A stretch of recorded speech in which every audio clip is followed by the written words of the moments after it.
Hi guys, welcome to lecture number 20.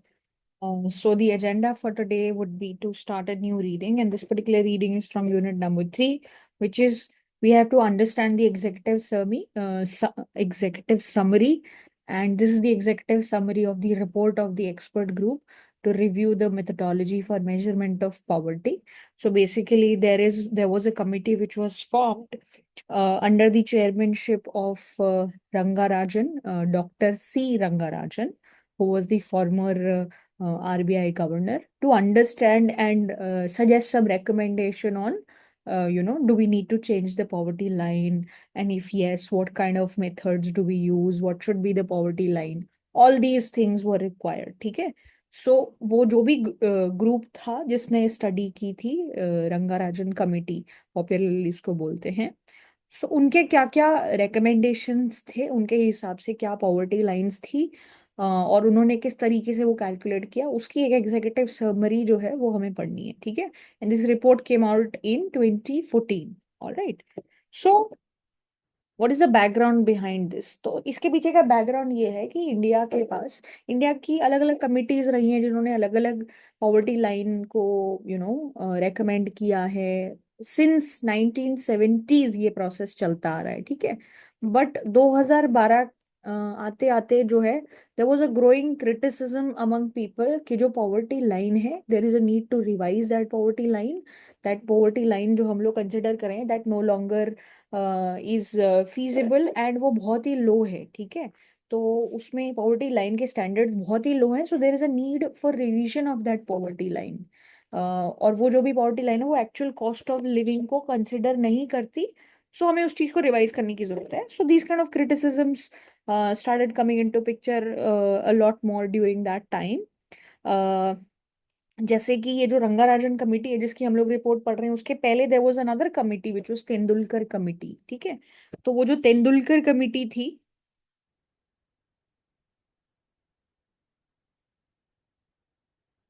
Tendulkar committee के हिसाब से अगर आप पॉवर्टी लाइन देखो, तो उनके हिसाब से पॉवर्टी लाइन क्या थी?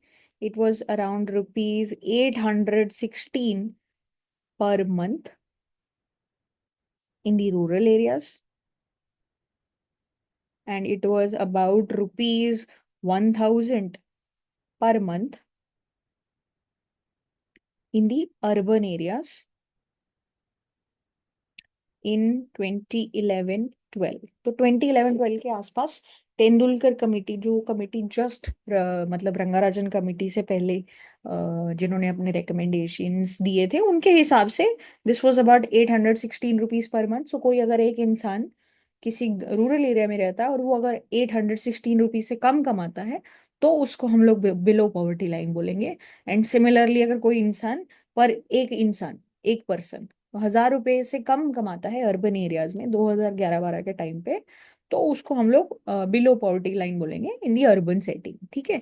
तो ये लोगों को यही लगने लगा, एकेडमिशियंस को यही लगने लगा कि ये जो अमाउंट है, this is very low and this is not enough for survival. तो ये जो तुमने क्राइटेरिया बनाया हुआ है ना पॉवर्टी लाइन का, इसको रिवाइज करने की जरूरत है. This is not enough for basic survival. ठीक है. तो this was basically the background in the middle of which this committee was formed.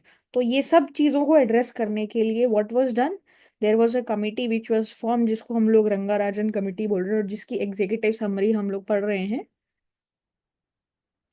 Rangarajan committee. And this was formed in 2011. And who was the chairman for this? Under the chairmanship of Dr. C. Rangarajan, and he's also been former RBI governor. ठीक है. Former RBI governor.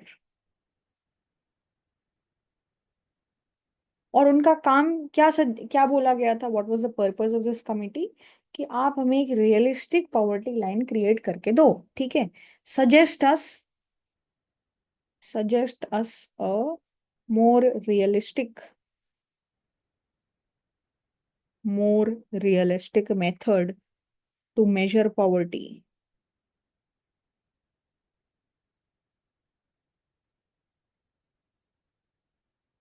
ठीक है. So basically before we move on to what actually was discussed and what how was the poverty line created, it's going to be a very interesting analysis. You'll see अलग अलग aspects को कैसे उन्होंने consider किया था. Although we won't get into the exact calculations, but एक gist मिल जाएगी हमें कि ये poverty line कैलकुलेट कैसे हुई थी. ठीक है.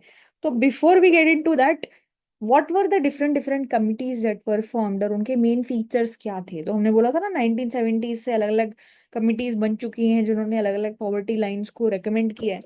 कौन कौन सी कमिटीज थी और उनके मेन जो पॉइंट्स थे वो क्या क्या थे. ठीक है. तो सबसे पहले जो कमिटी थी दैट वाज अलग कमिटी.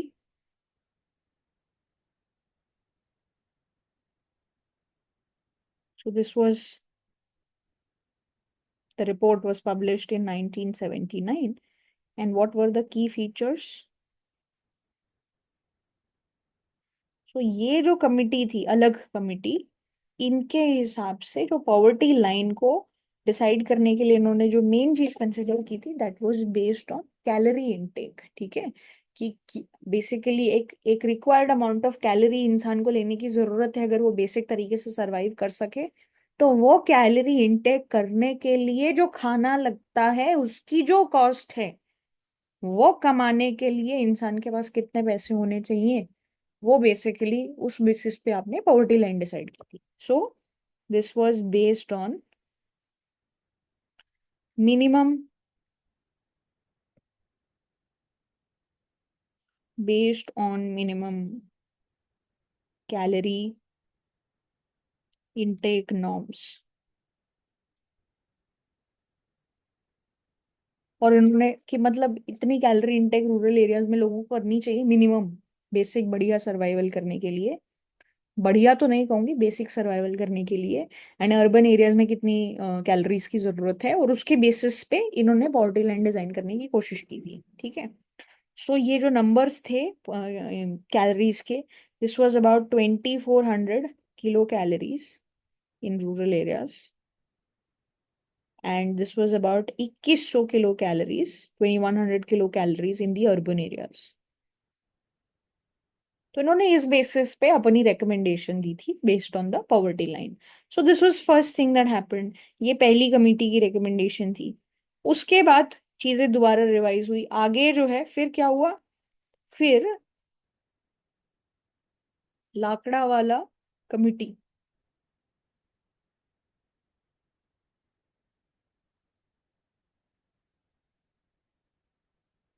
दूसरी कमिटी फॉर्म की गई later on in 1993.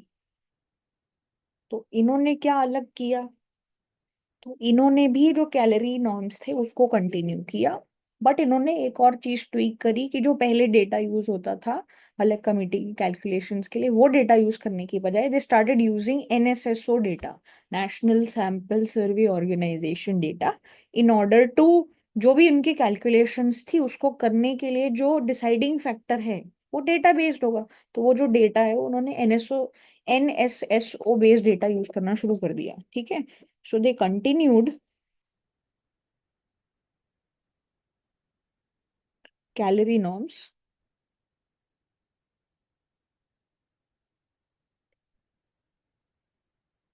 but started using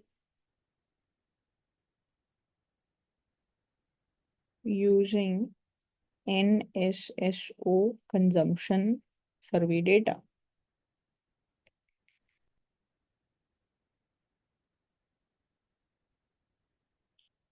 So this was another committee that was in the pipeline. फिर उसके बाद और क्या हुआ, उसके बाद देन केम दी तेंदुलकर कमेटी जिसकी हम लोग इनिशियली बात कर रहे थे. Tendulkar committee. So this was basically this was published in 2009. And इन्होंने क्या किया, what did they change, what were their key like primary insight or things that they did. So पहले तो इन्होंने कैलोरी नॉर्म्स को रिमूव किया. दे removed calorie norms.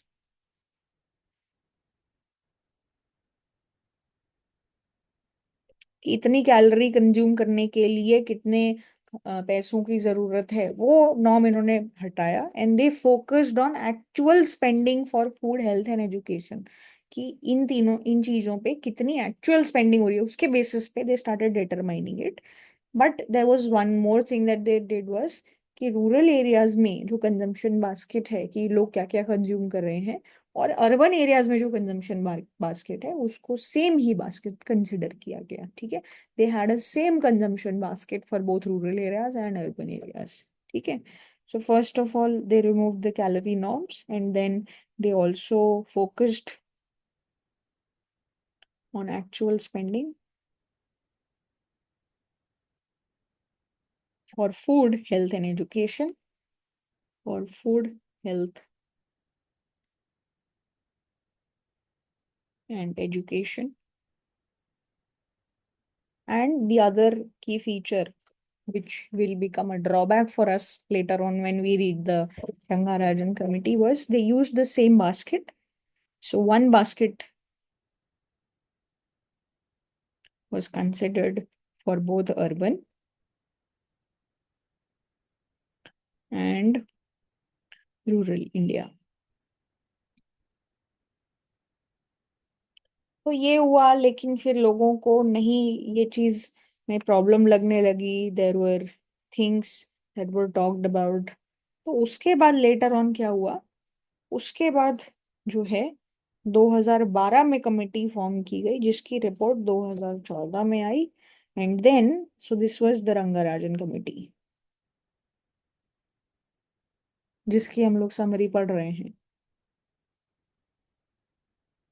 The report came out in 2014, and what did they do and that was different from the others? So first of all, what did they do? They again brought back the idea of calories. ठीक है, so they reintroduced the nutrition based norms, reintroduced nutrition norms. That is the first thing that they did.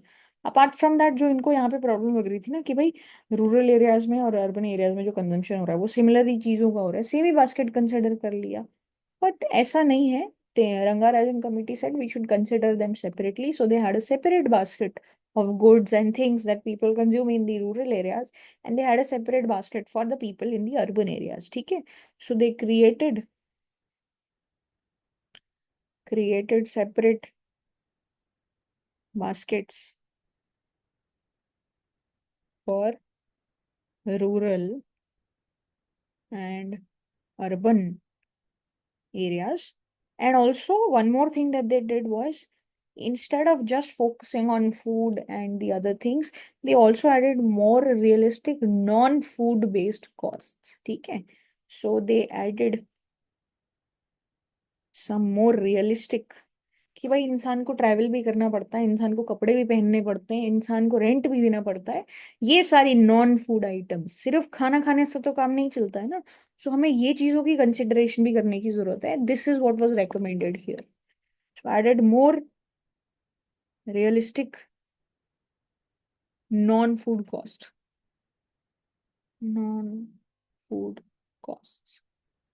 तो ये कुछ major changes थे, और generally these were basically the committees that were there. And अब हमें in detail तो Rangarajan committee के बारे में ही बात करनी है, बट थोड़ा बैकग्राउंड मिल जाता है तो हमें थोड़ी अच्छी तरीके से क्लैरिटी भी मिल जाती है। ठीक है, तो अब हमें सबसे पहले तो ये समझना है कि पुराने जो भी मेथड्स थे उसमें क्या इशू थे कि एक नई कमेटी बनाने की जरूरत पड़ी। अगर पुराने मेथड ही ठीक थे तो फिर आगे दोबारा कमेटी क्यों बनाई। ठीक है, तो what are the main concerns with the previous recommendations या अर्लियर मेथड्स?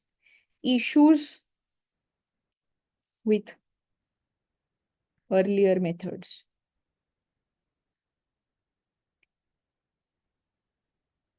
तो कुछ चार पांच डिसएग्रीमेंट्स रहे।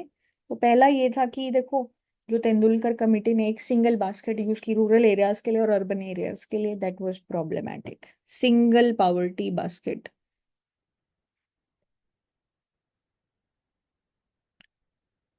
सिंगल पावर्टी बास्केट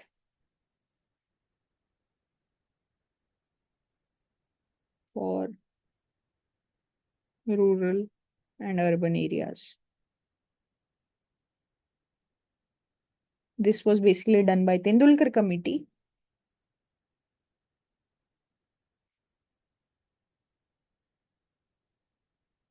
जब आप ये कर रहे हो तो आप एसेंशियली बेसिकली क्या कर रहे हो कि जो रूरल एरियाज और अर्बन एरियाज के जो डिफरेंसेस हैं आप उसको नलीफाई कर रहे हो, आप उसको इग्नोर कर रहे हो. That should not be done, right? So they basically you ignored rural urban cost differences. Rural urban cost differences. तो पहला मुद्दा तो इनका यही था कि भाई ये तो नहीं होना चाहिए. दूसरी चीज, जैसे तेंदुलकर कमेटी ने क्या किया, अब बेसिकली जो चीजें यहाँ पे हो रही हैं ये तो इन्हीं को रेक्टिफाई मेनली करने की कोशिश करेंगे ना. और कुछ पुरानी चीजें अगर अच्छी हैं तो उसको दोबारा लेके आएंगे. तो पहली चीज तो इन्होंने ये करी कि भाई हमें इस चीज से प्रॉब्लम है. दूसरी चीज उन्होंने बोला कि ये चीज हमें नहीं करनी चाहिए, we should always consider nutrition at its peak. ठीक है. तो उन्होंने क्या कहा कि तेंदुलकर कमेटी की जो भी पॉवर्टी लाइन है उसका न्यूट्रिशन से कोई लिंक नहीं है. एंड आज के दिन भी जो कैलोरी बेस्ड नॉर्म्स उन्होंने रिमूव किए हैं, तो आज के दिन भी nutritional situation is very poor in the country. So we have to consider things in that terms. हम ऐसी स्टेज पे नहीं पहुंचे पहुंचे हैं कि nutrition is not no longer a problem and we can actually think about what people are actually consuming. क्यों? क्योंकि चलो उनकी बेसिक रिक्वायरमेंट्स तो पूरी हो ही रही है. ऐसा है ही नहीं इंडिया के केस में. हाँ, अगर आप एक ऐसी सोसाइटी की बात कर रहे हो जहाँ पे न्यूट्रिशन बेस्ड प्रॉब्लम्स नहीं है, तो जब तुम लोगों के एक्चुअल कंजम्पशन बिहेवियर को देखोगे तो वो जो चीज़ है जो मिनिमम बेसिक न्यूट्रिशन रिक्वायर्ड है वो ऑटोमेटिकली पूरी हो जाती है और उनके कंजम्पशन डेटा में रिफ्लेक्ट भी हो जाती है. But in being India being having challenges in terms of getting basic nutrition also, अगर तुम एक्चुअल फूड स्पेंडिंग पे भरोसा करके अपनी पॉवर्टी लाइन बनाओगे तो the chances are you are going to make big blunders. ठीक है. Because poor nutrition is still a very very big problem in India. So we should not ignore that particular aspect. तो ये दूसरा issue था हमारा कि no link to nutrition. And Tendulkar committee जो है उसने क्या किया, ये सब रिमूव किया.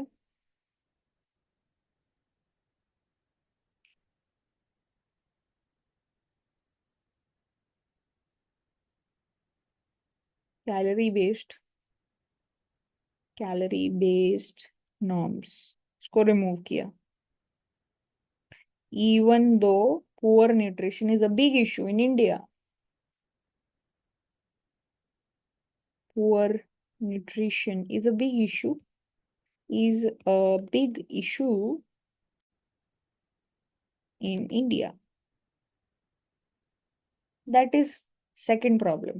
What was the third problem? The third problem was कि भाई लोगों को सिर्फ खाने पीने की जरूरत नहीं होती, बाकी चीजें भी हैं, बाकी नॉन फूड आइटम्स भी हैं जिसको ढंग से पुरानी कमिटीज ने कवर नहीं किया. ठीक है. So inadequate coverage of non food needs like rent, transport, like education, etcetera etcetera. ये सब चीजों को कंसिडर नहीं किया while creating the poverty line. What is the another thing? Price adjustments proper तरीके से नहीं किए गए. ये थोड़ा सा टेक्निकल पॉइंट है बट हाँ, there was problems in price adjustment across different different regions. There weren't price adjustments done properly. Price adjustments were not accurate across regions.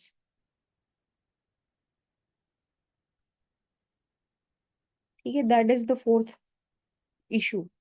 And what was the final issue? The final issue was based on which data is being used for doing all these calculation. So there was a lot of disagreement. ठीक है. कि आप national account statistics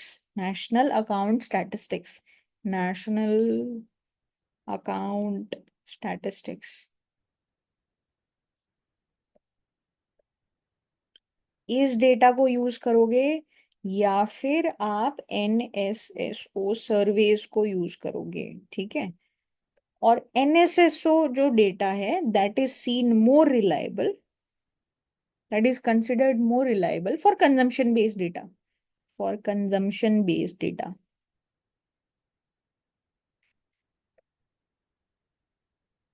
ठीक है. तो अलग अलग पुरानी कमिटीज में डिसएग्रीमेंट्स थे कि हमें इस डेटा का यूज करना चाहिए इस चीज को कैलकुलेट करने के लिए, या इस डेटा को। जो मेजॉरिटी ओपिनियन है, they consider NSSO being a more reliable way of understanding consumption, ठीक है। So these were certain issues that were there which kind of led to the formation of the Rangarajan Committee in 2012, which gave their recommendation in 2014, ठीक है। तो ये तो थोड़ा background हो गया कि इसके पहले क्या था, क्या इश्यूज थे, क्या क्या हुआ, वो सब बातें हो गई। तो अब हम लोग पहले ये देखना चाहते हैं कि रंगाराजन कमेटी जो थी उन्होंने ऐसा क्या किया डिफरेंटली, ठीक है। पहले तो हम लोग ये बात करेंगे, फिर हम लोग एक्चुअली इस चीज के पीछे जाएंगे कि क्या मेथोडोलॉजी थी पॉवर्टी लाइन को कैलकुलेट करने की। ये थोड़ा सा इंटरेस्टिंग पार्ट रहेगा कि how did this actually happen. So first will try and see what different did they do.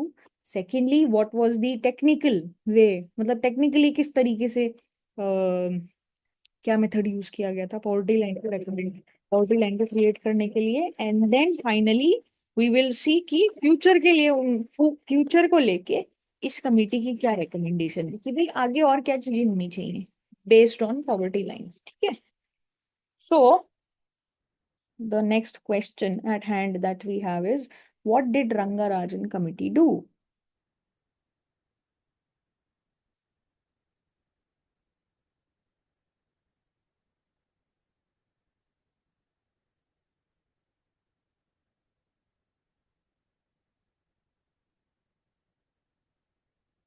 So there are certain discussions here as well. पहली चीज जो उन्होंने क्या की, जो पहला क्रिटिसिज्म था कि भाई एक ही बास्केट कंसिडर किया, उसी चीज को रेक्टिफाई किया कैसे।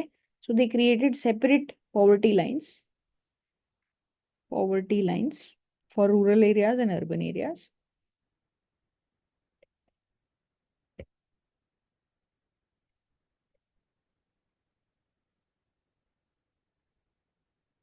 एंड दे ऑल्सो कंसिडर्ड कि रूरल एरियाज में कॉस्ट ऑफ लिविंग और अर्बन एरियाज में जो कॉस्ट ऑफ लिविंग है उसमें काफी डिफरेंस है, ठीक है। तो सेपरेट कंजम्पशन बास्केट हमें कंसिडर करनी चाहिए, सेपरेट कंजम्पशन बास्केट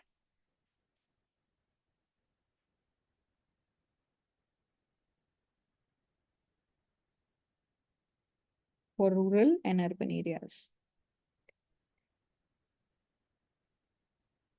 देखो सीधी सी बात है, अगर आप किसी चीज में इशू क्या है वो पता है तो आप तो वही इशू रेक्टिफाई और करेक्ट करने की कोशिश करोगे ना। तो इनके जो जो इश्यूज थे उन्होंने वही सारे इश्यूज सॉल्व करने की कोशिश की। जैसे इनका ये इशू था तो इन्होंने ये चीज करी। अब इन्होंने ये बोला कि भाई पुराने वाले सिस्टम में कोई न्यूट्रिशन के साथ लिंक नहीं था तो they try and connected with nutrition. ये चीज कवर नहीं थी तो दे डिड दैट, ठीक है। प्राइस एडजस्टमेंट्स ठीक नहीं थे तो दे डिड दैट। एनएसएसओ ये डेटा इनको पसंद नहीं आ रहा था तो they used NSSO data. So it's well connected, जो इनके इश्यूज थे वही इश्यूज इन्होंने रेक्टिफाई करे, ठीक है। This was the first point. Second point was कि दोबारा से न्यूट्रिशन नॉर्म्स को री इंट्रोड्यूस्ड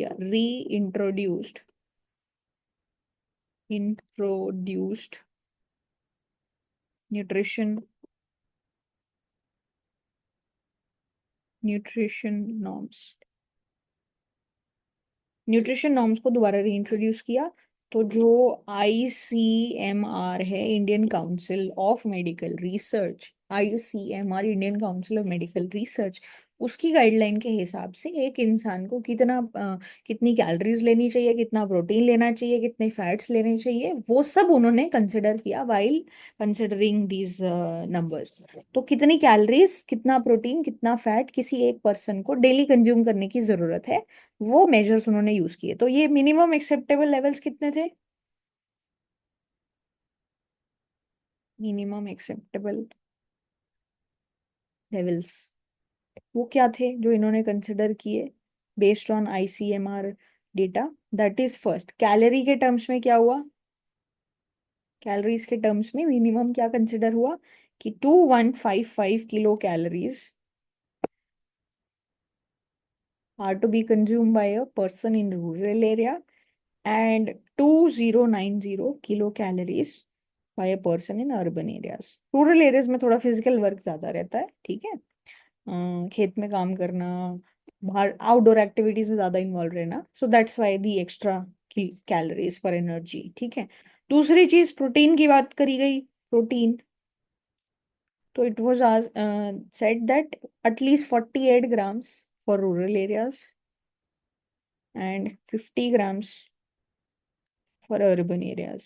ये तो मिनिमम एक्सेप्टेबल लेवल है। अब इतनों में से जितने भी हम लोग आपस में यहाँ पे बैठे हैं, हमारा खुद का इतना प्रोटीन इंटेक पूरा नहीं होता होगा। आज के दिन की डाइट इस तरीके की हो चुकी है, ठीक है। तो ये तो मिनिमम लेवल स्टैंडर्ड्स उन्होंने सेट किए हैं to define the poverty line. Now you see the situation of the people, so-called people have resources and all of that, the diet is becoming like that कि हमसे खुद से ये number पूरे नहीं हो पा रहे हैं। The diet is becoming like that. People are also becoming like that. People are getting used to a different way of living. At least I'm talking about the metro cities. कि ये जो minimum acceptable levels है, ये मतलब मुझे लगता है कि मेजोरिटी इंडियंस का पूरा नहीं होता होगा। Not just the minimum acceptable level, मतलब जो पॉवर्टी लाइन डिसाइड करने के लिए है, वो तो देखो कितना बेयर मिनिमम बोल रहे हैं ये लोग, ठीक है। उतना मेजोरिटी इंडियंस का पूरा नहीं होता होगा ये जो नंबर्स यहाँ पे लिखे हुए हैं उन्होंने।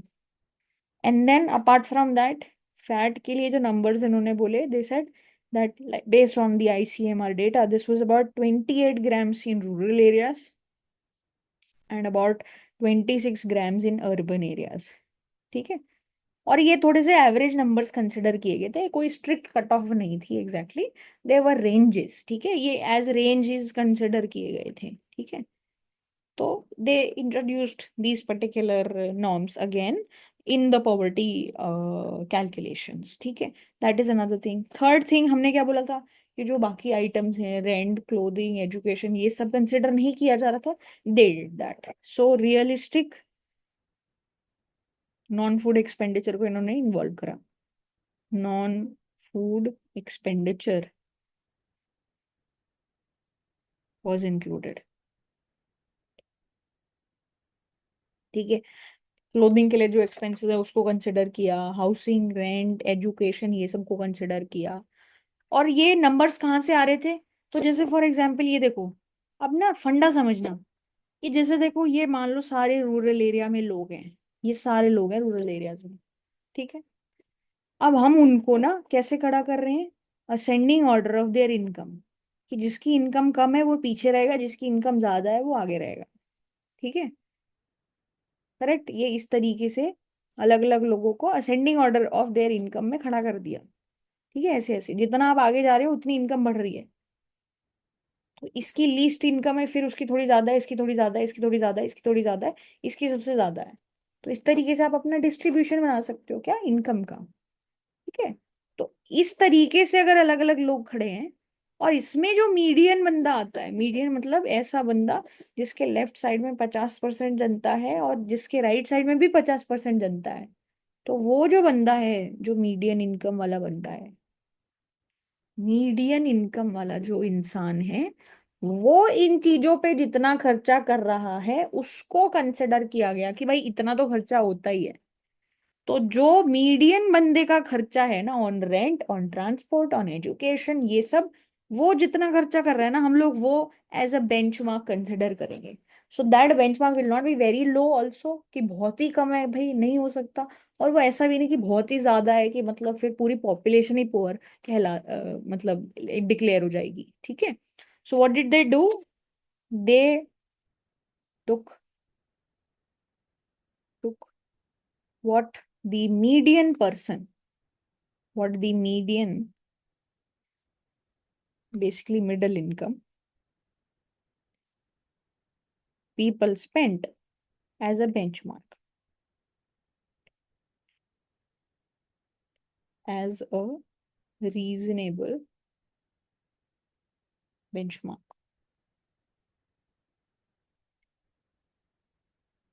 ठीक है। इसको एक बेंचमार्क के तरीके से ट्रीट किया गया, ठीक है, नॉन रियलिस्टिक फूड एक्सपेंडिचर को।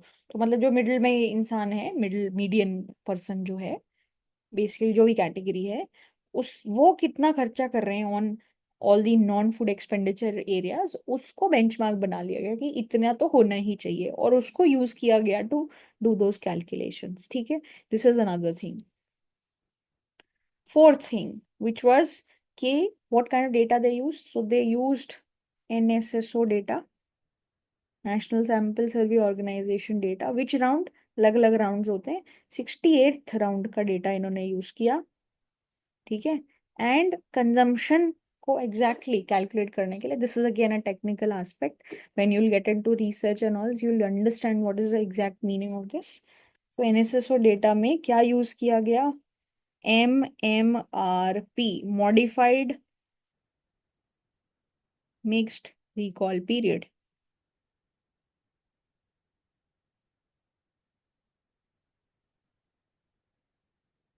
इस डेटा पे रिलाई किया गया for consumption data.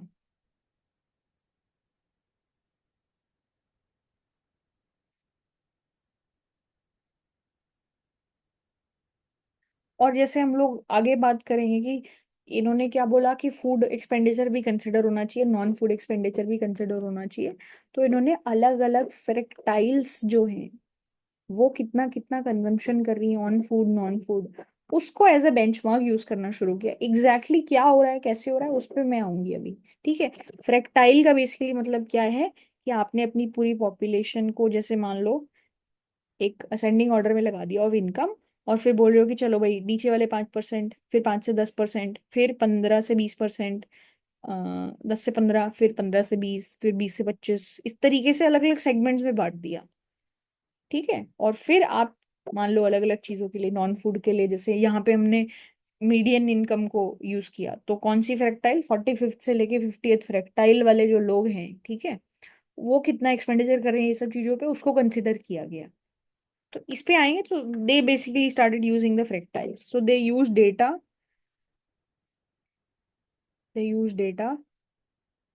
From fractile classes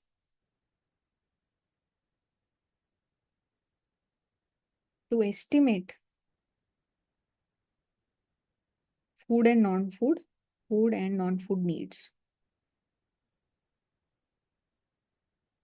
तो इसका सीधा सीधा मतलब यही है, फ्रैक्टाइल क्लासेस का मतलब ये है कि जैसे अगर यहाँ पे देखो 1 2 3 4 5 6 7 8 9 10, पाँच पाँच पाँच पाँच पाँच, ऐसे पाँच पाँच का गैप है, ठीक है।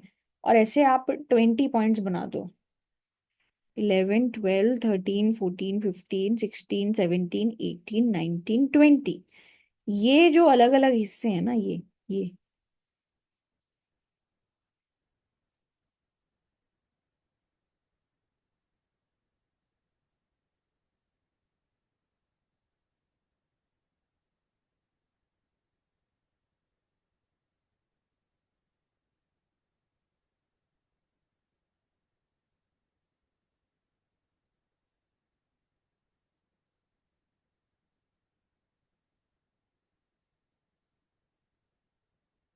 ठीक है। तो बेसिकली ये कौन लोग हो गए, जिनकी इनकम 0 से लेके 5% के बीच में है, 5, फिर ये लोग 5 से 10 के बीच में, फिर 15, फिर 20, इस तरीके से चलते चलते क्या हो गया, ये 100% वाला बंदा हो गया, ठीक है। तो कल को मान लो मैं बोल दूं कि भाई जिनकी जो 30% से लेके यहाँ पे 20 से 25 वाले लोग हैं, वो जितना नॉन फूड पे खर्चा कर रहे हैं उसको मैं अपना बेंचमार्क बना रही हूँ। या कल को मैं बोल दूं कि भाई ये जो 50% है और ये जो 45% है, इसके बीच में जितना खर्चा हो रहा है ना नॉन फूड पे, उसको मैं अपना बेंचमार्क बना रही हूँ। तो ये जो छोटे छोटे ग्रुप्स है ना, स्मॉल ग्रुप्स ऑफ पॉपुलेशन, इसी को हम लोग फ्रैक्टाइल बोल रहे हैं, ठीक है। तो इन्होंने इस फ्रैक्टाइल बेसिस पे डेटा को यूज किया फूड और नॉन फूड नीड्स के लिए, जो बेंचमार्क्स हैं वो क्रिएट करने के लिए। वो मेथोडोलॉजी जब आएगी अभी थोड़ी देर में, तब हम लोग डिटेल में देखेंगे, ठीक है। So this is what happened, and then finally उन्होंने क्या किया, they also applied another method. जैसे ये एक मेथड जो हम पढ़ेंगे वो तो किया ही उन्होंने, उसके अलावा जस्ट टू क्रॉस चेक कि जो तरीका इन्होंने अपनाया है वो करेक्ट है और वो रोबस्ट रिजल्ट दे रहा है, so they also calculated the poverty numbers through another technique, another method, which is the ability to save method for cross checking. तो उन्होंने CMIE, centre for monitoring the Indian economy, उसका data use करके numbers निकाले through a different method, and those numbers are also were similar to what methodology they used. So it was like a robustness check की, हाँ ठीक है, मतलब ऐसा नहीं है कि एकदम बहुत ही फ्रेजाइल हैं आपके नंबर्स, की हल्की सी कुछ भी चीजें ट्वीक करी तो तुम्हारे नंबर बदल गए ऑफ पॉवर्टी लाइन। तो दिस डिड नॉट हैपन, तो ठीक है। So they also applied alternative method to cross check, ठीक है, which is called the inability to save method to cross check. तो इस मेथड के थ्रू CMIE का डेटा यूज करके, centre for monitoring Indian economy, इसका डेटा यूज करके there were estimates which were made which were based on की whether the household is able to save और not, ठीक है। तो ये मेथड ने भी सिमिलर पॉवर्टी लेवल्स शो किए as what the original thing turned out to B.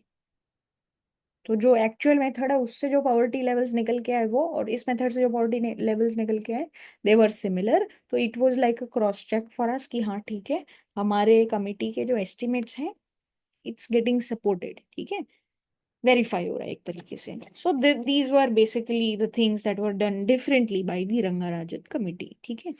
एक तो ये एस्पेक्ट हो गया। अब हम लोग एक्चुअल जो इंटरेस्टिंग पार्ट है उस पे जा रहे हैं, विच इज कि मेथोडोलॉजी कैसे कैलकुलेट हुई, पॉवर्टी लाइन कैलकुलेट कैसे हुई, ठीक है। तो इन्होंने ये डिटेल में ये सब तो बता दिया, अब हम लोग एक्चुअल मेथड पे चलते हैं। Very interesting. सो जब मैंने भी पहली बार पढ़ा था तो I was also very fascinated, but yeah okay, so what is the methodology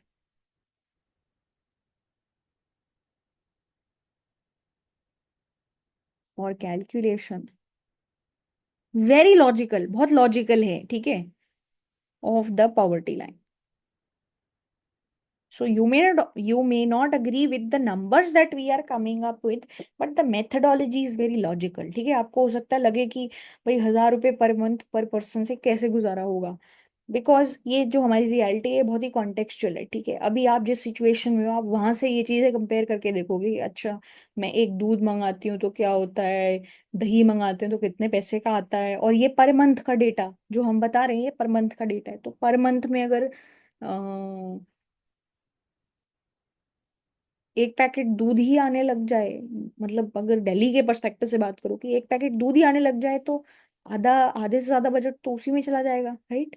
so obviously what is your contextual reality, उसके बेसिस पे these numbers, you may agree with these numbers, you may not agree with these numbers, but these are the numbers on average at the urban level and rural level, ठीक है।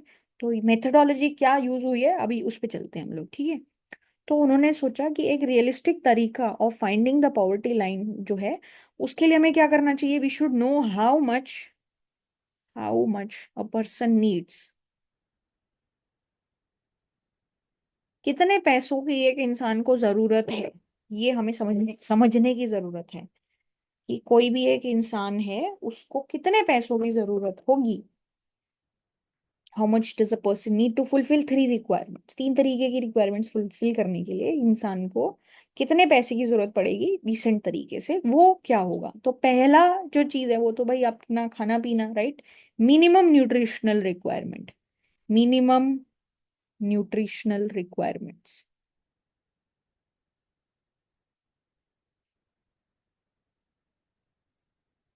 ठीक है। ये तो हो गई पहली चीज, जिसमें आपकी कैलोरीज कितनी होनी चाहिए, फैट कितना होना चाहिए, प्रोटीन कितना होना चाहिए, ये तो पहली चीज है कि हर इंसान को ये तो चाहिए ही चाहिए। दूसरी चीज, कुछ ये तो चलो फूड आइटम्स के बेसिस पे चीजें हो गई, अब नॉन फूड आइटम्स भी हैं, और कुछ नॉन फूड आइटम्स बेसिक होते हैं, कुछ non food items not so basic होते हैं, ठीक है। जैसे इसमें बेसिक नॉन फूड आइटम्स में क्या हो गया, क्या, क्लोथिंग, कि भाई आदमी कपड़े तो पहनेगा, आदमी कहीं ना कहीं तो रहेगा ही, रेंट प्लस इधर उधर ट्रैवल तो करेगा ही। I am not talking about vacation, I am talking about travelling, normal transportation, इधर उधर आना, काम पे जाना, ये सब, ठीक है। एजुकेशन, ये सब तो करना ही पड़ेगा। These are all non basic non food items. तो किसी इंसान को ये करने के लिए कितना पैसा चाहिए, ये करने के लिए कितना पैसा चाहिए। और तीसरी चीज विच इज अदर असेंशियल, ये तो बेसिक है, उसके अलावा भी और essential, other essential non food items, non food needs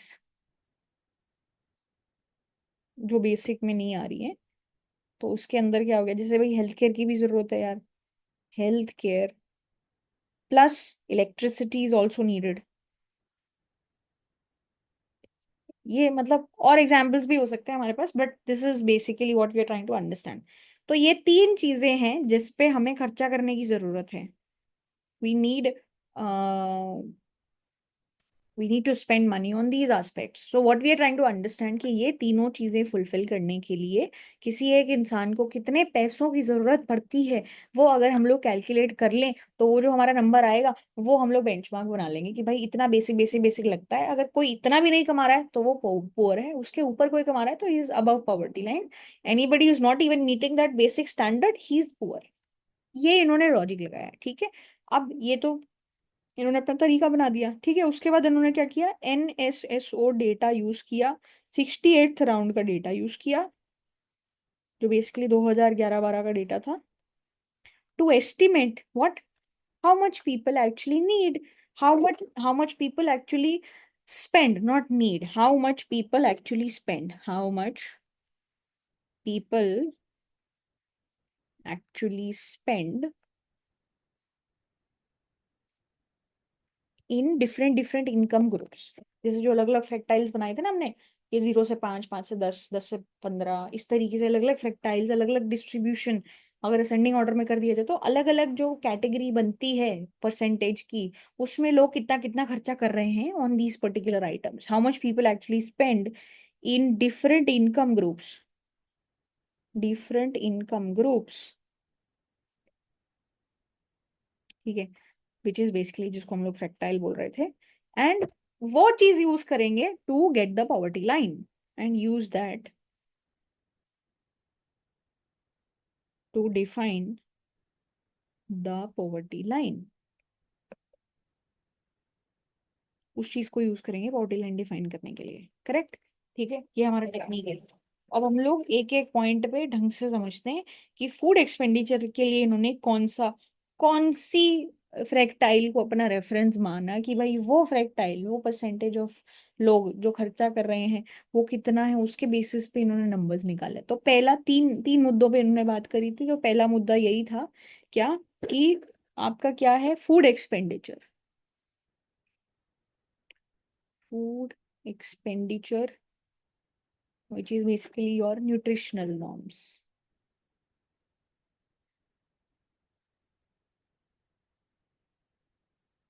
ठीक है।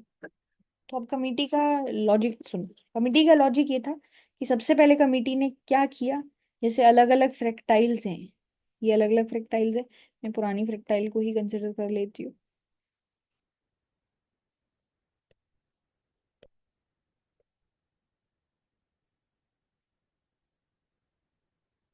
ठीक है। अब इन्होंने क्या किया, इन्होंने ये देखा कि वो कौन सा इनकम ग्रुप है, ध्यान से सुनना, वो कौन सा इनकम ग्रुप है जिसकी बेसिक जो न्यूट्रिशनल रिक्वायरमेंट है वो पूरी हो रही है। तो हमने स्टार्टिंग में ये बेसिक न्यूट्रिशनल रिक्वायरमेंट्स बताई थी ना। तो इन्होंने ये देखा कि भाई कौन सा इनकम का ग्रुप है, कौन सी इनकम परसेंटेज वाला ग्रुप है जिनकी ये बेसिक चीजें पूरी हो जाती हैं, ठीक है। तो इन्होंने क्या रियलाइज किया, they first identified the expenditure level, वो कौन सा एक्सपेंडिचर लेवल है, मतलब कौन सा इनकम ग्रुप, मतलब वो कितना एक्सपेंडिचर कर रहे हैं। तो वो कितना एक्सपेंडिचर लेवल है जिससे लोगों की तीनों रिक्वायरमेंट्स पूरी हो रही हैं, कैलोरी की भी, प्रोटीन की भी और फैट की भी। तो उनको क्या समझ में आया जो उन्होंने स्टडी किया, उनके हिसाब, so basically what did they do, identify the expenditure level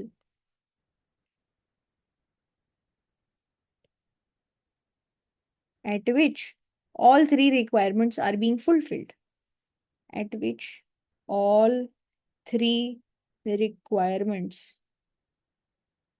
are being fulfilled,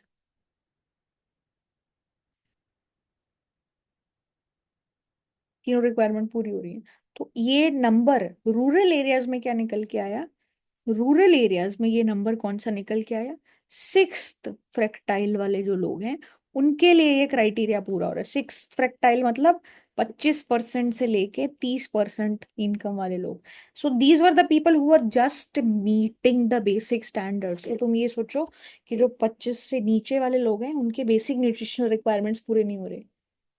ठीक है, तो गांव में, रूरल एरियाज में जो सिक्स्थ फ्रैक्टाइल वाले लोग हैं उनके बेसिक रिक्वायरमेंट्स ऑफ न्यूट्रिशन पूरे हो रहे हैं। इसके नीचे वालों को तो भूल जाओ। ठीक है, so this is what was happening. Secondly, ये जो नंबर है अर्बन एरियाज में कितना निकल के आया कि जो पीपल इन फोर्थ फ्रैक्टाइल हैं,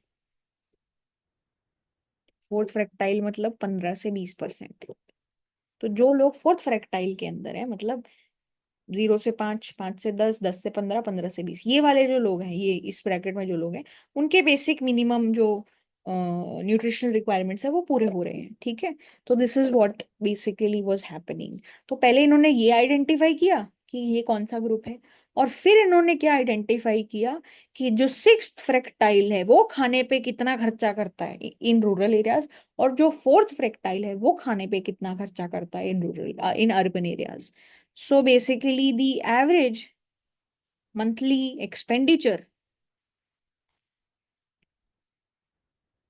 on food was, ये जो सिक्स फ्रैक्टाइल वाले लोग थे, ये they were consuming rupees 554, and these people were spending rupees 656 per person.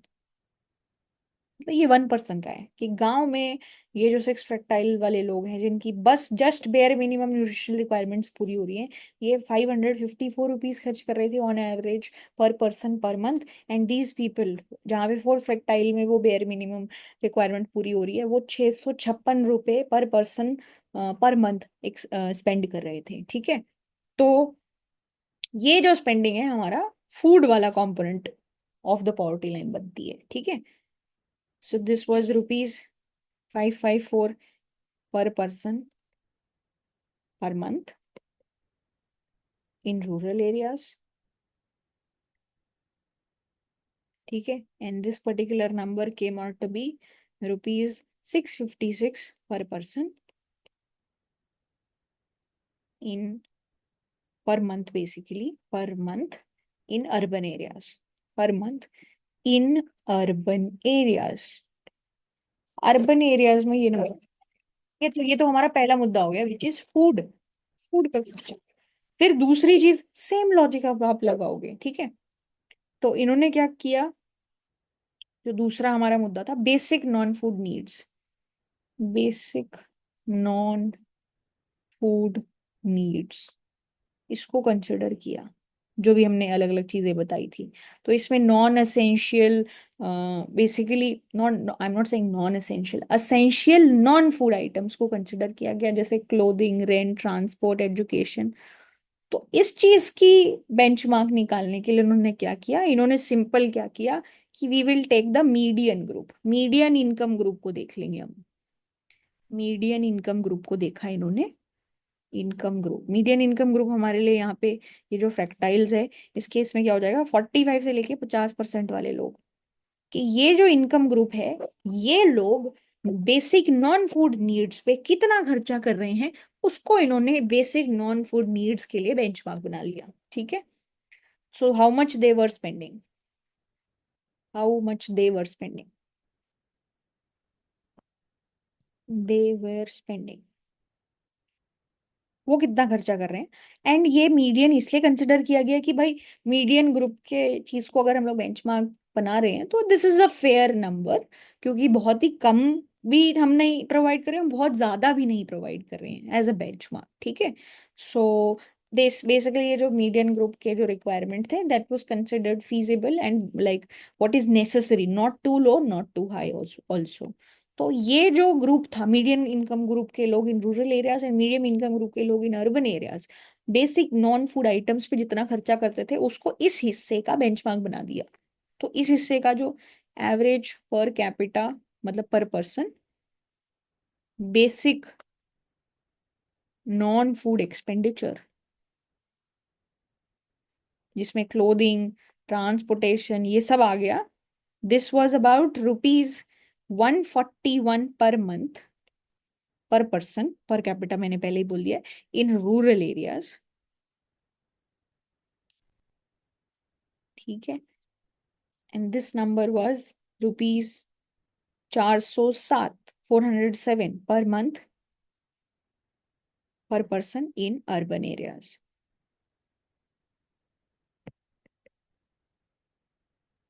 ठीक है, तो ये इस तरीके से इनका बेंचमार्क निकला। एंड देन फाइनली जो हमारा थर्ड पार्ट था which is other non food items, तो इसके लिए कौन सी फ्रेक्टाइल को देखें कि वो कितना खर्चा कर रही है इन चीजों पे। So basically apart from the basic items there are other expenses like health care, electricity और हाउस होल्ड्स के क्या खर्चे होंगे, कम्युनिकेशन और मिसलेनियस आइटम्स, वो सब पे कितना खर्चा हो रहा है। ठीक है, तो कमिटी ने क्या किया, इस पर्टिकुलर एस्पेक्ट के बेंचमार्क के लिए उन्होंने क्या किया कि जो बेंचमार्क यहाँ पे लिया गया था ना, कि जैसे यहाँ पे सिक्स्थ फ्रैक्टाइल का मिनिमम कैलोरी वाला रिक्वायरमेंट और न्यूट्रिशनल रिक्वायरमेंट पूरा हो रहा है, यहाँ पे अर्बन का फोर्थ फ्रैक्टाइल में वो रिक्वायरमेंट पूरा हो रहा है। तो इन्होंने यहाँ से जो फ्रैक्टाइल्स निकल के आए जिनकी मिनिमम न्यूट्रिशन रिक्वायरमेंट्स पूरी हो रही थी, उसी फ्रैक्टाइल का इस चीज का खर्चा देख लिया। ठीक है, सो द सेम फ्रैक्टाइल, ठीक है, so what did they do, they use the same fractile classes that they saw in the first part. So basically, sixth fractile in rural areas and fourth fractile in urban areas, उनकी other non food items पे जो खर्चा होता है पर person per month, उसको अपना benchmark बना लिया। सो बेसिकली फर्स्ट में और जो थर्ड में तुम्हारी जो रेफरेंस कैटेगरी थी जिसका तुम खर्चा देख रहे थे ऑन दी पर्टिकुलर आइटम्स, वो सेम था। बीच में जो non basic non food needs है उसके लिए तुमने मीडियन फ्रैक्टाइल में मीडियन इनकम कैटेगरी ग्रुप की जो एक्सपेंडिचर है on basic non food items उसको कंसिडर किया। ठीक है, तो नाउ दैट बीइंग सेड, ये जो नंबर निकल के आया इसके लिए non food expenditure for this and this, that was ₹277 per person per month. This was this 277 per person per month in rural areas. This was for rural because this was for rural. This is for urban, and this came out to be rupees 344 per person per month in urban areas. ये urban areas में निकल के आया। ठीक है, तो हमारे पास अलग अलग जो हमने बेंचमार्क्स बनाए हैं इन rural areas and in urban areas तीनों हैं। ठीक है, अब आप इन तीनों को ऐड कर लो तो जो रिजल्टेंट नंबर आता है तुम्हारा वो तुम्हारी पॉवर्टी लाइन बन जाएगी। ठीक है, तब फाइनल पॉवर्टी लाइन कैलकुलेशन के लिए हमने क्या किया है, तो देखो पहले तो तुमने एरिया देख लिया, तो पहले तो तुमने रूरल देखा और अर्बन देखा। अब तुम्हारी तीन कैटेगरी ऑफ खर्चे थे, क्या, फूड, ठीक है, फिर basic non food, food, basic non food, and then there was other non food. ये खर्चे थे तुम्हारे, एंड देन बेसिकली टोटल जो हमारा सम है which will be our total poverty line, वो कितनी आएगी। तो देखो भाई, रूरल एरियाज के लिए हमारा ये जो नंबर निकल के आया था, this was about 554 and this was 656। Non basic के लिए 277, 344। अदर नॉन फूड के लिए, सॉरी माय बैड, या दिस वाज ये, अदर नॉन फूड के लिए 141 and 407, this was the number. And then when you calculate all of this, finally जो तुम्हारा नंबर निकल के आएगा that is 972 and this is 1407। तो अर्बन एरियाज में ये पॉवर्टी लाइन थी पर पर्सन पर मंथ, और रूरल एरियाज में ये पॉवर्टी लाइन थी। It is very logically done like this. ठीक है, तो मंथली पर कैपिटा पर पर्सन अगर रूरल एरियाज में कोई ₹972 पर पर्सन पर मंथ से नीचे कमाता है तो वो पॉवर्टी लाइन का हिस्सा है। और अर्बन एरियाज में क्या हो रहा है, ₹1400 7 पर पर्सन पर मंथ अगर है तो this person is considered poor. अभी तो चलो ठीक है, ये तो इंडिविजुअल लेवल पे हो गया। अब तुम ये देखो कि टिपिकली अगर एक फैमिली है जिसका साइज है 5, if we consider a family size of 5,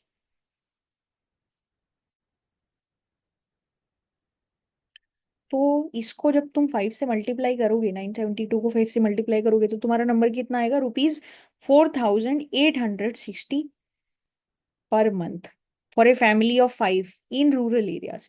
And this particular number in the urban areas, it is coming out to be 7035 per month in the urban areas. तो अगर कोई फैमिली है जिसमें 5 लोग हैं और वो गांव में 4,860 रुपए से कम कमा रही है, तो वो पॉवर्टी लाइन के नीचे आती है, वो पूरी फैमिली। ठीक है।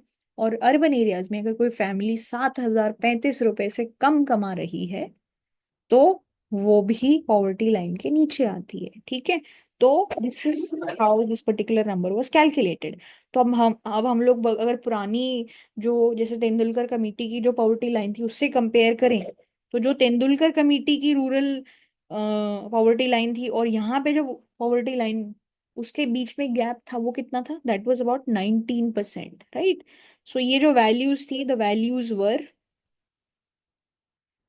19% higher than the Tendulkar committee.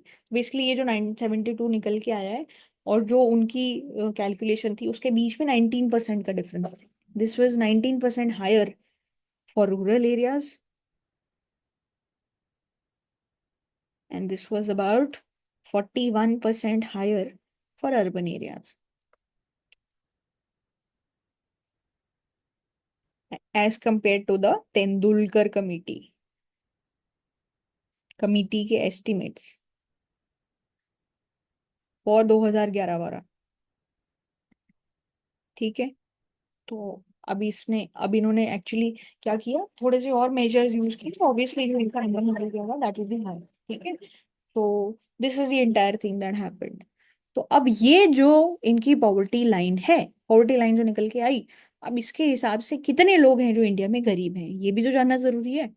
तो how many people, so in 2011-12, how many people are poor? How many people were poor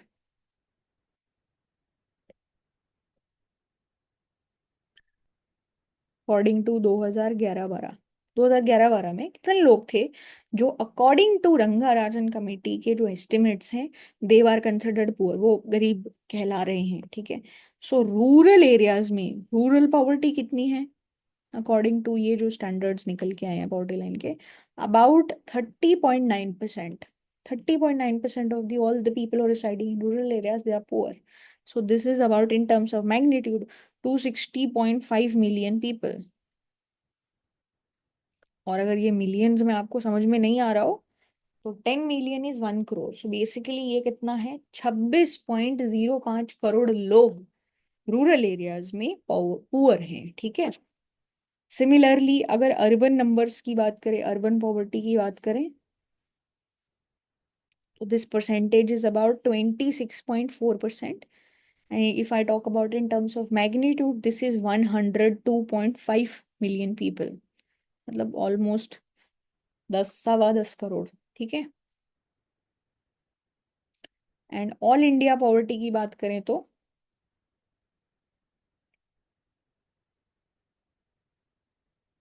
all India poverty की बात करें तो this was about 29.5%। And in total how many people were poor? This was 363 million people. 363 million people in total, they were poor. And poverty decrease कितनी हो रही है अगर उसके बारे में जानना हो, तो poverty decreased from 2009-10 Rangarajan committee के एस्टिमेट्स के हिसाब से, this was about 38.2% in 2009-10 and it fell to 29.5% in 2011-12। ठीक है। तो कितने लोगों को पॉवर्टी से निकाल लिया गया? About 91.6 million people the close to 9 crore people, million people, they moved above the poverty line.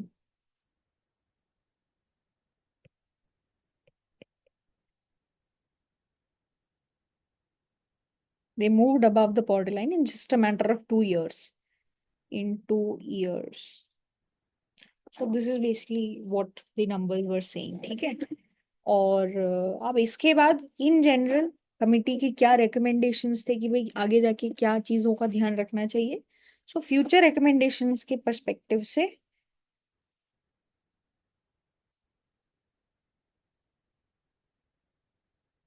क्या हुआ कि पॉवर्टी लाइन जो है उसको रेगुलर अपडेट्स की जरूरत है. रेगुलरली अपडेटेड, रेगुलर अपडेट होने की जरूरत है. And regular update, and we can use this through the method of Fisher index. तो बेसिकली आप क्या करते हो, आप अपने जो बेस ईयर के नंबर्स हैं और जो करंट ईयर के प्राइसेस हैं उसमें जो मॉडिफिकेशन है उसको इनकॉर्पोरेट कर सकते हो using Fisher index. Just try and understand this much. You don't need to get too much into technicalities. The point is there should be regular updations on this. ठीक है, बहुत ज्यादा वक्त नहीं बीतना चाहिए based on when you are making these estimates. That is one thing. Secondly, basically appropriate prices को use किया जाना चाहिए. वो सीपीआई का डेटा है या एनएसएसओ के यूनिट प्राइसेस का डेटा है. appropriate price measures have to be considered for this particular calculation.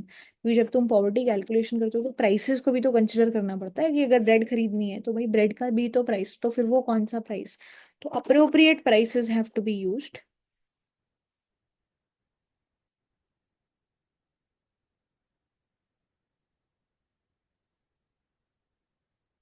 तो these were the recommendations that they had.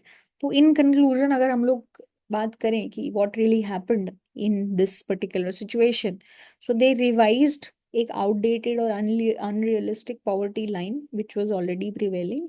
They reintroduced the concept of nutrition based poverty lines, and also they made sure कि rural basket अलग हो, urban basket अलग हो, which was basically their main pain point. And they also considered not just food but other non-food needs as well. Clothing, rent, housing, education, all these things were also considered. So जो poverty line in conclusion finally rural areas के लिए निकल के आई है, that is ₹972 per person per month. ठीक है, और urban areas के लिए ये जो पॉवर्टी लाइन है this is ₹407 per person per month. And for a family of 5 what this number turns out to be, we saw that. ठीक है, उसके अलावा क्या क्या अलग अलग पॉपुलेशन है जो आज के दिन पॉवर्टी लाइन के नीचे है ऑल इंडिया लेवल पे. Basically this is way back, मतलब 10 साल, 10 साल क्या बोले, 15 साल हो गए इस नंबर को. ठीक है, 15 साल पुराने नंबर्स हैं. अगर 2010 की बात करी जाए तो अभी 2025 चल रहा है, 15 साल पुराने नंबर्स हैं. These numbers have definitely updated but at that point of time this was basically the numbers. ठीक है, सो इट इज रेकमेंडेड कि आप रेगुलर लेवल पे इन चीजों को अपडेट करते रहें using the concept of Fisher index. And regular updates are required and appropriate prices are to be used. ठीक है, so this was the executive summary of the report that the Rangarajan committee submitted in 2014. Okay, so yeah, this is our entire analysis that we were supposed to do. So we are done with this particular reading, and in the next session, we'll continue with the next reading. Okay, all right. Thank you so much.